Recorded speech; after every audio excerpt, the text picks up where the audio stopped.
नमस्कार बच्चों, स्वागत है आपका स्कूल बड़ी लर्नर में। मैं हूं संजय और आज हम पढ़ेंगे कक्षा 7 की पाठ्य पुस्तक हनीकॉम्ब का चैप्टर नंबर 8 का भाग नंबर 3, जिसमें एक पोइम दी गई है, मेडोज सरप्राइजेस। मेडोज सरप्राइजेस यह पोइम लोइस ब्रांड फिलिप्स के द्वारा लिखी गई है। इसमें कवि वर्णन करता है घास के मैदान के बारे में, जहाँ अनेक चीज़ें छुपी हुई हैं। उनका दृश्य देखने के लायक है। Meadows have surprises. You can find them if you walk softly through the velvet grass and listen by the brook. इन लाइनों में कवि क्या कहता है, बताता है कि जो वहाँ पर जो घास के मैदान है, वहाँ पर कई प्रकार के आश्रय यानी कि अचंभित करने वाली चीज़ें हो सकती हैं। एक तो घास का मैदान हो गया, जैसे मखमली घास यानी कि मुलायम घास जो होती है उस पर चलना। दूसरा, जो पास में नदी बह रही होती है या झरने की आवाज़ है, उसको ध्यान से सुनना। You may see a butterfly rest upon a buttercup. आप एक बटर कप पर एक तितली को आराम करते हुए देख सकते हैं। And unfold its drinking stores to sip their nectar up. इन लाइनों में कवि बताता है कि यानी कि जो घास के मैदान है, वहाँ पर तितली फूलों का रस पी रही है, यानी कि अमृत पी रही है, अमृत इकट्ठा कर रही है, पी रही है एक प्रकार से। You may scare a rabbit who is sitting very still though at first you may not see him when he hops you will. आप एक खरगोश को डरा सकते हैं जो वो शांत बैठा है, हालांकि पहली बार में आप उसे नहीं देख सकेंगे।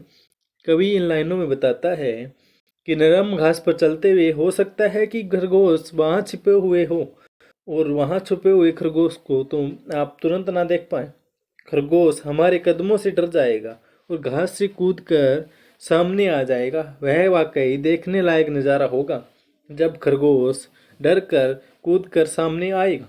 ए dandelion whose fuzzy head was golden days ago was turned to airy parachutes that filter when you blow. कवि इन लाइनों में एक फूल के बारे में बताता है जो कि चमकीले पीले फूल की तरह होता है, जो कई दिन पहले सुनहरे दिखाई देते थे, खिल गए हैं और जैसे ही आप पास जाते हैं, उन पर फूंक मारते हैं, तो वह पैराशूट की तरह उड़ जाते हैं, जैसे इस पिक्चर में दिखाए गए हैं। Explore the meadows houses the burrows in the ground a nest beneath ड्रैल grasses the ants amazing mound. यानी घास के मैदानों का अन्वेषण करें, यानी घास के मैदानों को देखें। जमीन में बिल, लंबी घास के नीचे एक घोंसला, चींटी का अद्भुत टीला इन घास के मैदानों के नीचे होगा। कवि कहना चाहता है कि यदि कोई घास के मैदानों का गौर से देखे, उनको खोजता है, अगर कोई घास के मैदानों को ध्यान से देखे तो पाएगा कि वहाँ पर विभिन्न तरह के घर मिलेंगे।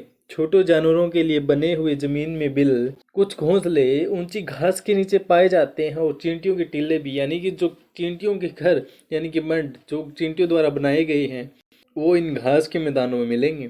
Oh meadows have surprises and many things to tell.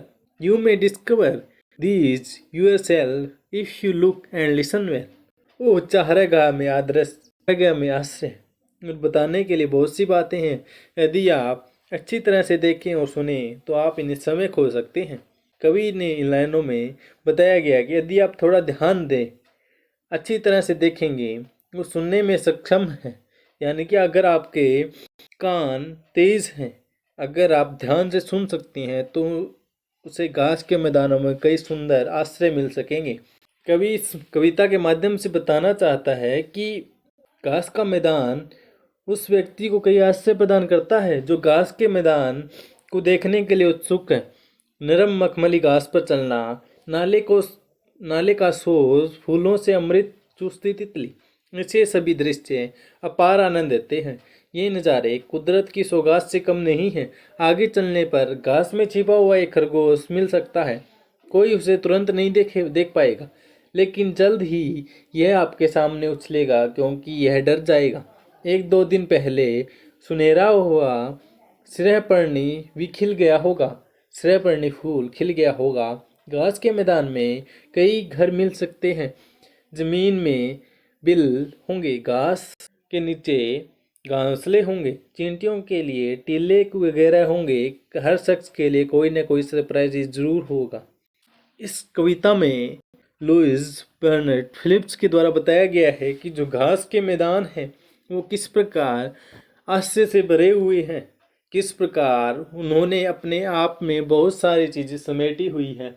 अगर प्रकृति को बहुत प्यार करने वाला व्यक्ति वहाँ पर जाएगा और ध्यान से हर एक चीज़ को देखेगा तो उसे वहाँ पर बहुत सारे आश्रय मिल जाएंगे जो देखने लायक होंगे, उसके मन को प्रफुल्लित कर देंगे, उसके मन को बहुत अच्छा कर देंगे ताकि उसका मन खुशी से झूम उठे वहाँ के दृश्य को देखकर।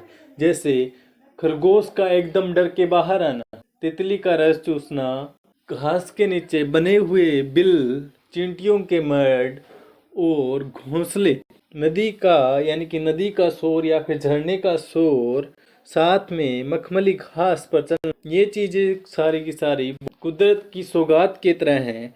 अगर ये चीज़ें सभी को देखने को मिले तो एक बहुत अच्छी प्राकृतिक चीज़ होगी जो कि हमें आनंद देने के लायक होंगी। धन्यवाद।